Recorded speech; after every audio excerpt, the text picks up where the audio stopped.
আমি একজন মুক্তিযোদ্ধা হিসাবে আমাকে অনেক সম্মান দেখিয়েছে। আমার মুক্তিযুদ্ধের সার্টিফিকেট ওকে দিব, ওই যেন কালকে নিয়ে যায়। আচ্ছা, কিসের সার্টিফিকেট?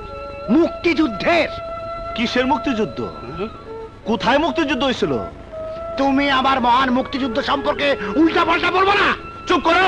হান্নান, মুক্তিযুদ্ধ যদি হইতো আর সত্যি যদি মানুষের মুক্তি হইতো, তাহলে তোমার সার্টিফিকেট দেখে আমার চাকরি নিতে হইতো না। এমনিতে ফার্স্ট ক্লাস পাওয়ার পর 5 বছর ধরে ঘরে বেকারে বলেছি। ওই থাম না। মুক্তিযুদ্ধ তো এখন করবো। এই কি বলিস? হ্যাঁ, দেখছো? এখন তো অস্ত্র তুলে নেবো। বুঝতে পেরেছি, আরে, তোমার চাকরি হবে না। আমার পেনশনের টাকায় তোমার শেষ সম্বল। ভেবেছিলাম ওই টাকা দিয়ে বিয়ে দিব, তা হবে না। হলো না, হবে না। ধরবো না, আমি ধরবো না। তোমার টাকা আমি ধরবো না, তোমার পেনশনের টাকা আমি ধরবো না। হ্যাঁ? এই, আয়, চল চল চল চল চল। কি বলে? চল। আয়। বাবা, ওকে একটু বুঝাও বাবা।